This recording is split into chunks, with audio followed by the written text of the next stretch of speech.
Welcome back, everyone. So remember where we left off last time. We proved what's called Dini's theorem. So if we had a periodic function that's L1 on 0 to 1, and it's defined at some point x in 0 to 1, and if there is a delta where this integral right here converges, then the Fourier series converges to the function pointwise at the point x. So what I want to do now is look at examples of when this condition that we call the Dini-Dirichlet condition is true, when it's not true, what are some of the limitations of it, why is it good, why is it bad at times. And I particularly want to spend most of this video proving a really fascinating kind of disconnection between Fourier series and continuity. Particularly interesting is the proof technique, which relies on a very useful, somewhat elementary, but useful result from baby functional analysis. It's called the Fair Category Theorem. I'm sure most of you have seen it.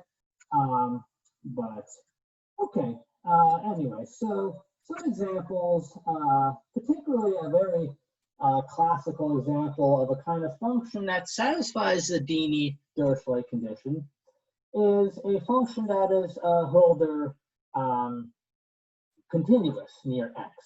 So what does that mean?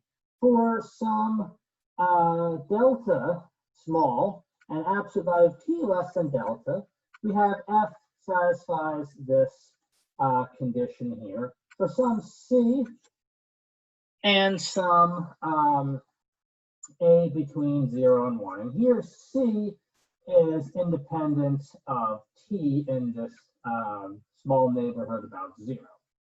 Okay. So when a is 0, this doesn't really tell us a whole lot.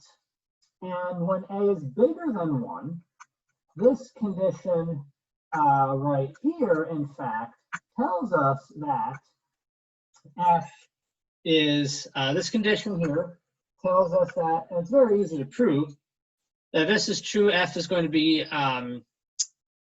constant on this little neighborhood about x, this open interval x plus delta, x minus delta. Okay? So unless a is between 0 and 1, this is a fairly not very interesting condition. And I'll leave that as a homework to prove the statement I said, if a is bigger than 1, f is constant on this little interval. Okay, anyway, so why is the Dini condition true? Well, just plug in for the numerator here an estimate for the absolute value of f of x plus t minus f of x. So you're going to plug in c absolute value of t to the a. We got t on the bottom, so it makes it t and absolute value to the a minus 1, pull out the c. Okay, and you can just compute this trivially. It's easy, calc 1, and this is in particular obviously finite. Okay. Another condition that implies the Dirichlet-Dini condition being true is f is right and left differentiable. So when I say that the two derivatives don't have to coincide, but as long as f is right and left differentiable at x, then all is well. Okay? And there's really not a whole lot to that. Particularly the integrand is going to be bounded fairly trivially if f is both left and right differentiable at the point. Now this is not so wonderful because it's a fairly strong condition saying a function is saying f is both left and right differentiable. In particular, f has to be continuous at x equals 0. So this would handle, a function basically like absolute value of x, for example, and other, similar functions. So, if this was absolute value of x, obviously the left derivative would be minus 1 at 0, and the right derivative would be 1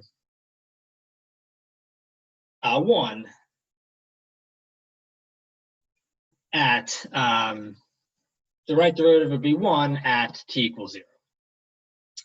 Or maybe x equals 0, whatever.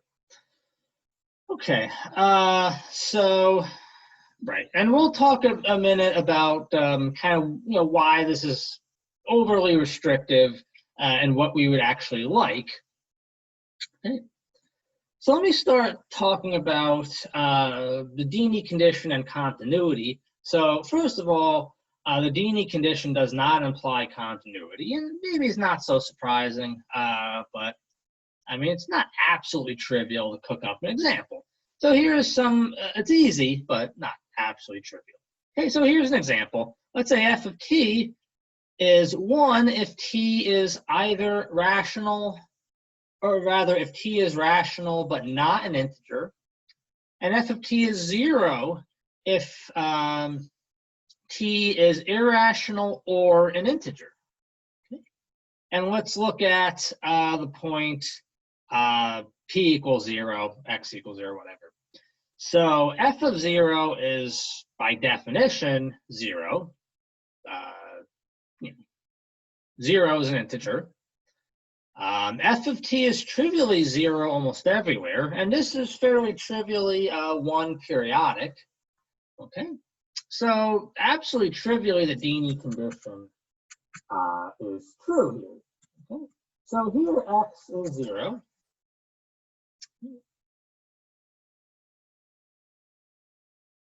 So f of x plus t is 0 for almost every t.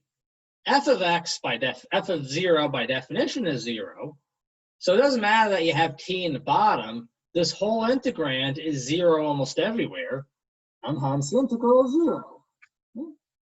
Now, if you think about it, this is not a very exciting example because all the Fourier coefficients are going to be 0. F of 0 is 0, so trivially, the Fourier series is identically 0 at 0. Or so the Fourier series at 0 is just 0. F of 0 is 0. I mean, it's basically vacuous. It's not a very deep result saying that the Fourier series converges to the function at 0. Everything is just 0. Okay. On the other hand, continuity does not imply the Dini condition. Okay, and when I say continuity, I mean continuity near the point we're looking at. Right? And you can cook up probably different examples. The simplest is probably the following. So let's say f of t is 0 if t equals 0, and ln of modulus t whole thing to the minus 1 if t is between minus 1 and 1. And you can periodically extend this. If you even want to get a function that's continuous on the real line, you can basically get rid of all this, really pick any point here. If you want, you can just kind of draw a straight line here like this. Kind of do something silly like this and get rid of all this here. But anyway, so right, this is certainly continuous, near 0. There's really no issue there. And let's just dump in the Dini condition, see if it's true, and it's fairly clearly not. F of 0 is 0. F of t is 1 over ln of modulus t. So when t is bigger than 0, it's ln of t, or when t is between 0 and delta. Okay. So this is going to be, or rather, it's going to be minus 1 over ln of t. And this is very easily, calc 1, this is infinity. So the Dini-Dirichlet condition is not true, even though this function is continuous near 0. And as I said, you can modify this function here fairly trivially to get a function that's continuous, one periodic on the whole real line. Okay, so what I want to prove next is the following.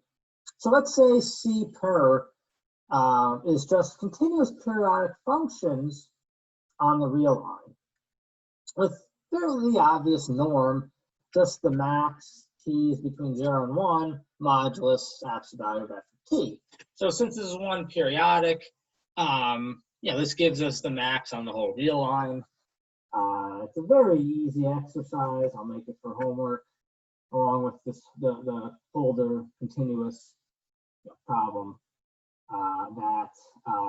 This is a Banach space, so this is a complete. It's complete in particular. Okay, so let's fix some countable sequence of numbers between 0 and 1.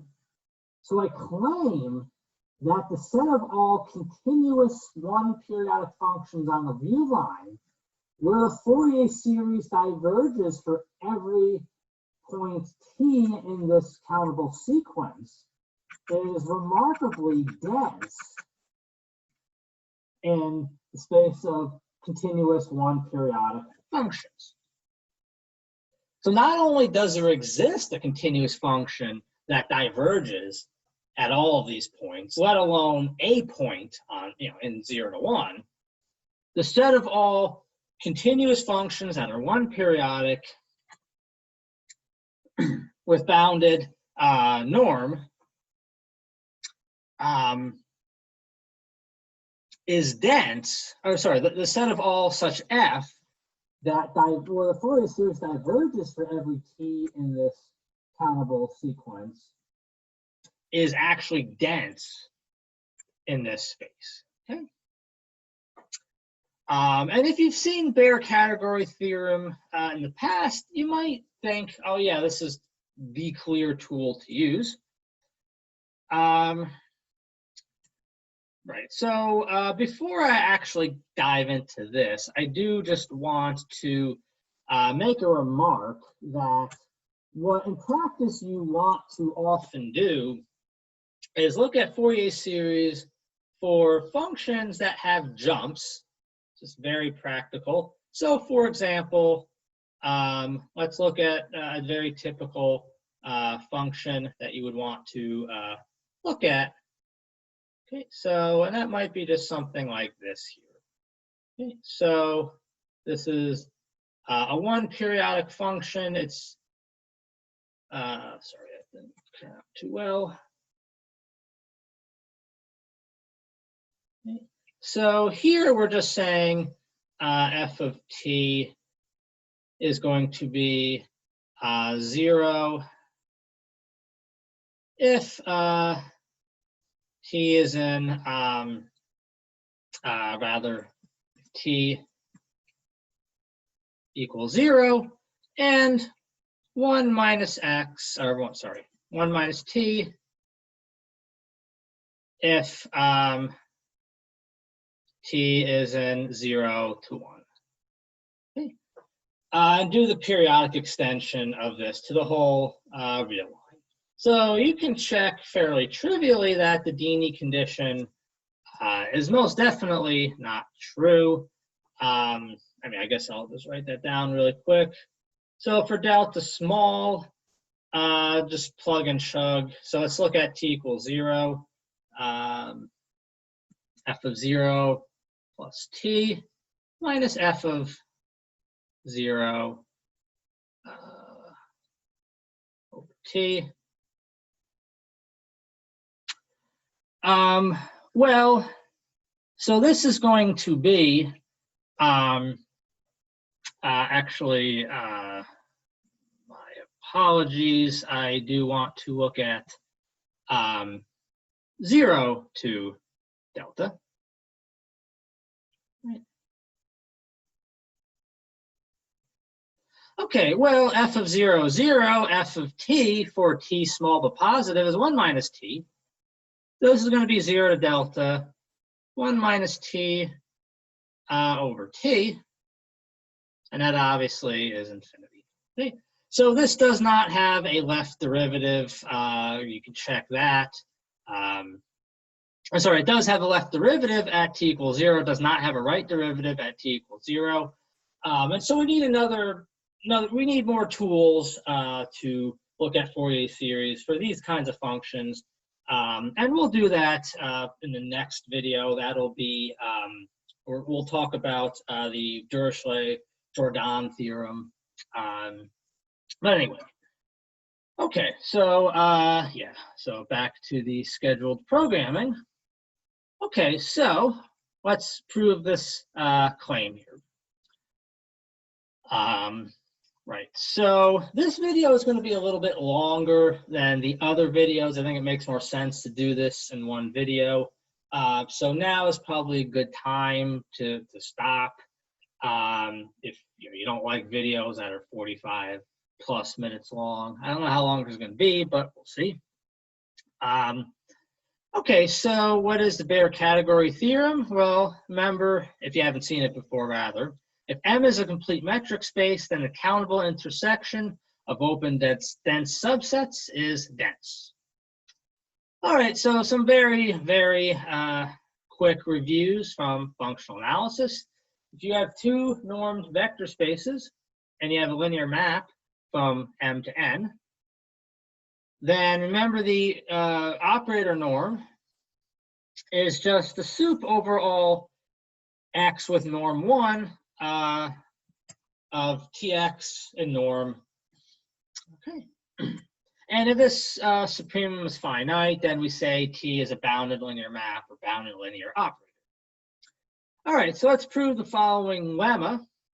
And so this really is a beautiful proof, in my opinion, because what it'll illustrate is using these very abstract results from functional analysis to prove very concrete results in Fourier series, in Fourier series, Fourier transform theory.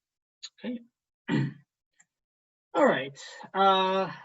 So let's say we have a sequence of bounded linear operators, bounded linear map, same thing, where M is a Banach space. So M is a complete normed vector space. BS means Banach space.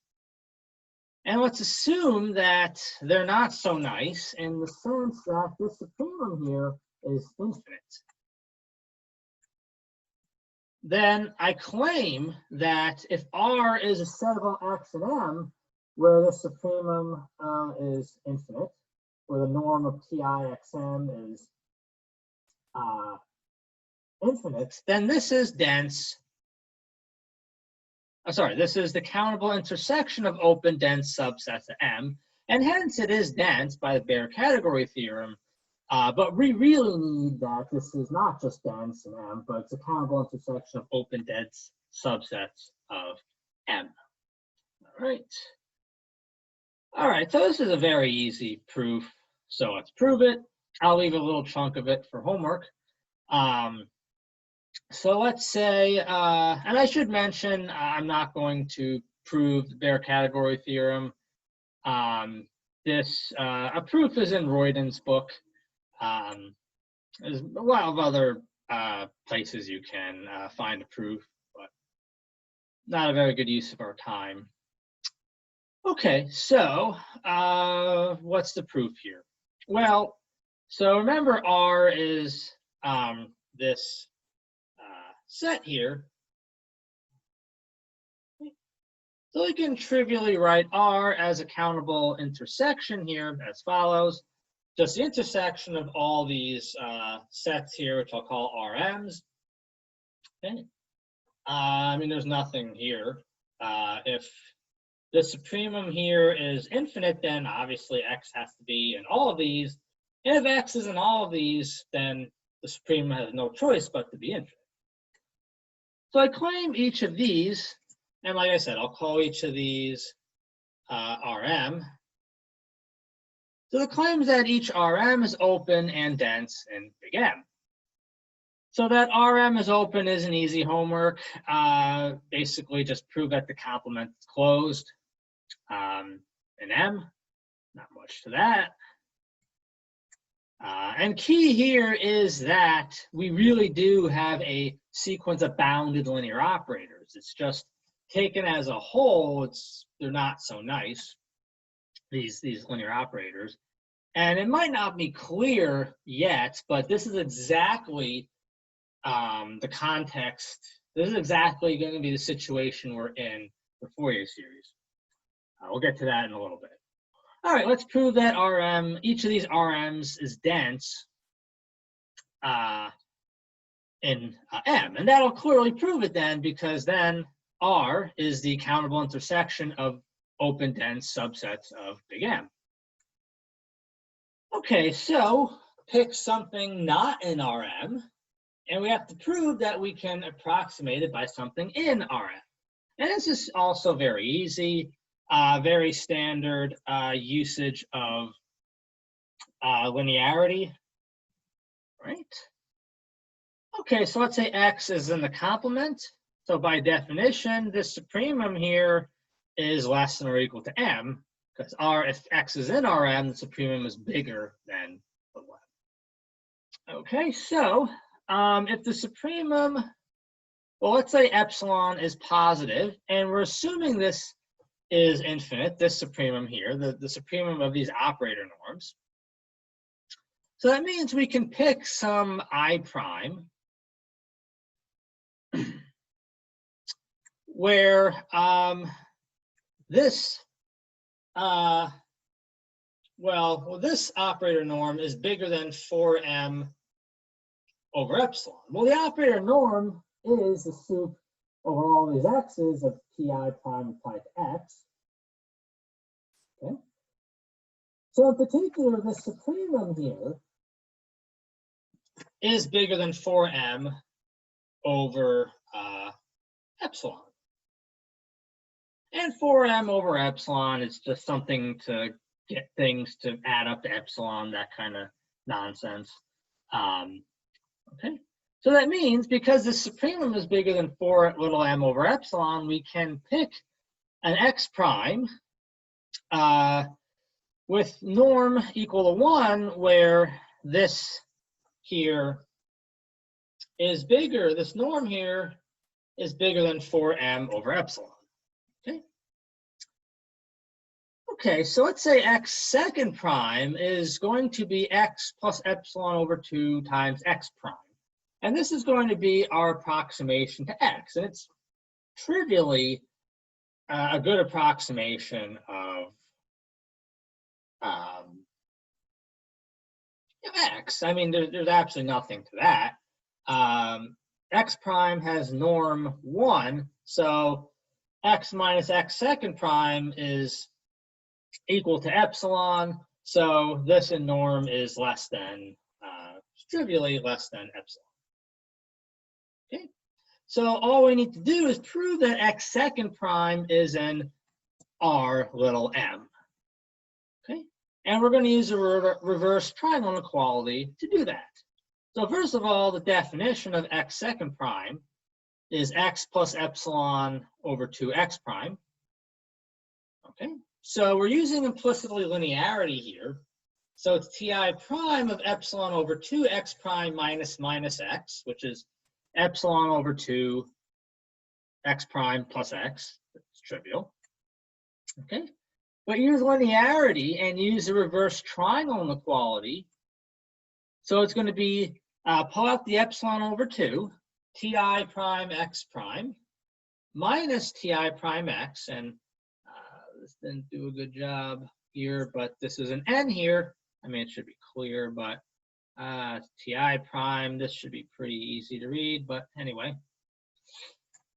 All right, and now we're basically done. We picked I prime and x prime, so that this is this one here is bigger than, I don't know why I did that, but anyway. Whatever. So this whole thing here is going to be bigger than 4m over epsilon. Okay. So just dump that in. This here, remember little x is in Rm complement. Okay. So that means, where did that go? Right, so it means this supremum here is less than or equal to m. So certainly for plugging in I prime, ti prime x in norm is less than or equal to little m. Okay. So this here is less than or equal to little m. So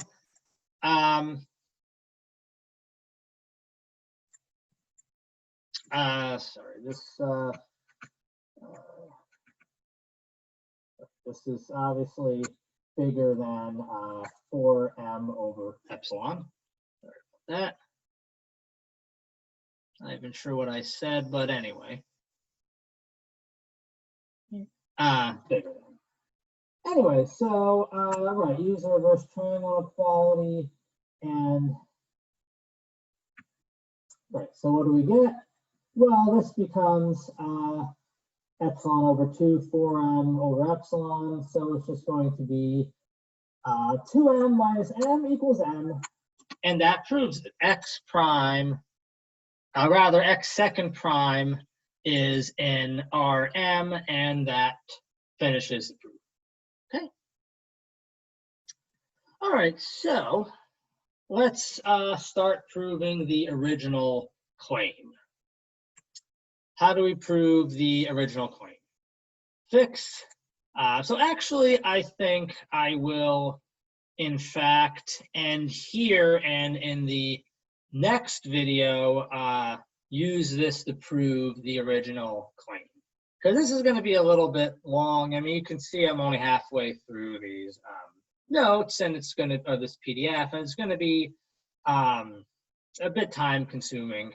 So I don't want to rush it. So anyway, so I'll continue this in the next video. All right. So yeah, look at the next video for this continuation.